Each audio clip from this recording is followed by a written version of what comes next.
Holiday heat making a return along with the 100s plus tracking the Sierra storms. I'm ABC 10 Chief Meteorologist Monica Woods, and let's get to it as we head into the unofficial wrap up of summer. Low pressure system sitting off the coast is kind of changing our dynamics slightly. Now, we've been dealing with a lot of Sierra thunderstorms, but as our weather systems start to break apart ever so slightly, we'll see some of that relax a bit, but it's going to come roaring back by the end of the holiday weekend into next week as our heat starts to build. Here comes that high pressure ridge, and with it, it's going to draw up more in the way of Sierra storms. Now, North Lake Tahoe, looking at some clouds building up throughout the holiday weekend. You can see we've got the clouds right now. Nothing in the severe category, but periodically we'll just see a little downpour, and then things will start to clear up again. So be prepared for the potential of some showers. Earlier in the week, we were dealing with lightning-sparked fires. This is a look at Plumas National Forest up towards the northeast corner of California. So the U.S. Forest Service trying to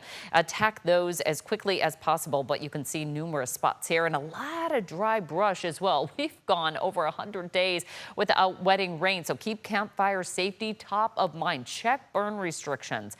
Choose a place away from that brush. It's so terribly dry right now. Keep flammable items far from fires. Never leave a fire unattended. Make sure that is extinguished all the way.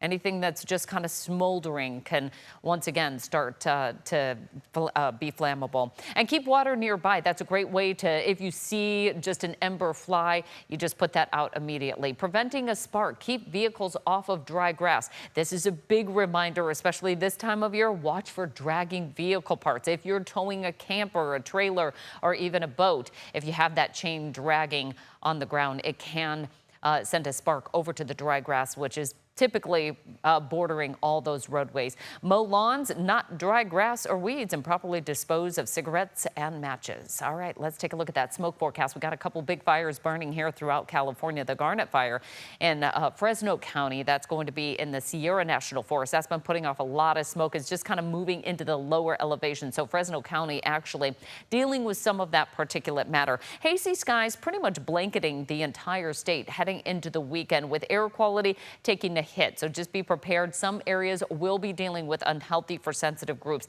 into our Saturday forecast. Now, this is going to be a mix of not only particulate matter, but also ozone. So we're going to have some hazy skies out there. Just want to kind of limit what we can to keep that air as healthy as possible, given that we're fighting all those fires throughout the state and just north of us as well.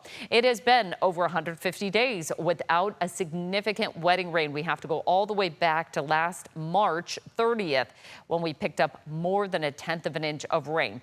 Drought outlook is pretty much status quo right now. Last week we had a drought severity index at 145. It's the same this week. This time of year, because we don't usually see a whole lot of rain, that's one of the benchmarks that they're looking at. Water supply is still pretty good. So the northern part of the state, despite the fact we do have abnormally dry conditions, water storage is still above average. This is the time of year we are about to close the book on the previous water year.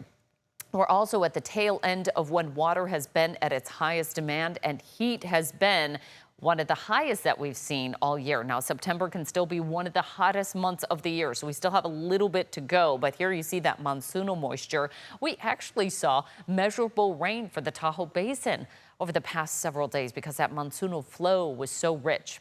Talking about reservoir levels, heading into the holiday weekend, you'll notice that water levels are a bit lower this time of year. This is also all part of the big plan because we're preparing for the next rainy season. So we're trying to get those reservoirs at a place where we have room for more water to flow in, but also feed the state with as much water as possible during the driest part of the year. So we're still above average for many of those reservoirs. We're about 50 to 80% full. Moving our way southward here throughout the central Sierra, anywhere from about 100 to 120% of average. San Luis is that off-stream pumped water reservoir that has a lot of flexibility, so we can feed the California aqueduct and get water down south.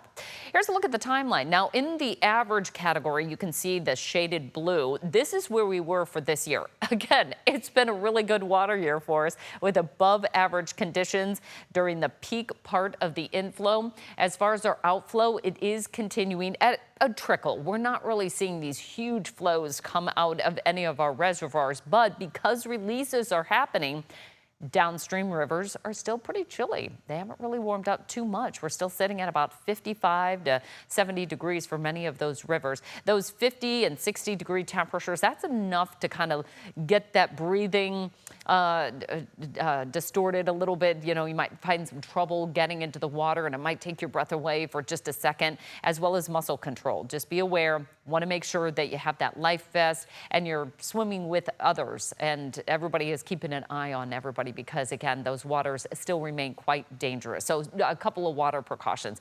Really, this time of year, over Labor Day weekend, it is pretty busy at the waterways, especially when you see our forecast. Near water, wear a life vest, keep a close eye on children, avoid alcohol. Cold water impacts breathing. We just talked about that. And then strong currents make for tough rescues. It's kind of spotty right now where we're seeing some of those strong currents, but something to be aware of. Here's why I said you may be hitting the waterways this holiday weekend, because we're going to keep it right around 100 Saturday, Sunday, and Monday. Just not much of a southwest flow. That low sitting off the coast could be a factor, but it is going to lose its steam here as it starts to move north and that high pressure ridge starts to build back in. So 100's making a return, as well as Sierra storms. Mainly on Tuesday is when we have the potential of that instability growing, and then we'll see right up the Sierra spine the potential for more of those thunderstorms happening. And here you can see it becomes a bit more widespread, kind of pulling up that monsoonal moisture Tuesday afternoon.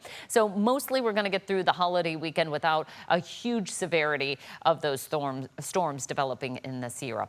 Heat risk forecast. All right, let's talk about this. Moderate heat risk starts to build on Saturday, stays in place Sunday into Monday, and by Tuesday and Wednesday it actually expands into parts of the Coastal Valley community. So we're going to be dealing with that. This is going to affect most people who are sensitive to the heat. So we're talking air quality as well as heat risk by the time we get to the end of the holiday weekend into next week. And this sets the stage for actually a longer range pattern with a likely warmer outlook across much of the West into the middle of September. Likely wetter conditions will shift ever so slightly off to the east. So it does look like this will be a short-term situation for this Sierra, where we're dealing with the opportunity of thunderstorms mainly by next week. Highs in the meantime, kicking off that holiday weekend for our Saturday. We're in the 80s up top for the Sierra, 90s and 100s as we move through the foothills. We're in the 70s along the coast. That is warm for San Francisco, 78 degrees with inland areas in the 100s. It wasn't too long ago that we were dealing with 114, though. If you remember, 2022 all-time record high on Labor Day for Sacramento, 114 degrees. So I guess 100 doesn't sound so bad, right? All right, highs are going to stay in the 80s up top for this year. There's that chance of thunderstorms making a return Tuesday and Wednesday. For the foothills, highs in the mid to upper 90s with mostly sunny skies. And again, it will be warm across the coast. Highs are in the upper 70s Saturday and Sunday, lower 70s on Monday. A bit more in the way of fogginess by the middle of next week. But again, we've bumped up these numbers here just within the past 24 hours. So this is our new outlook into our Labor Day, and it looks like we'll hold on to a touch of that heat early next week before starting to cool. Highs generally are in the lower 90s this time of year, around 90, 91 degrees.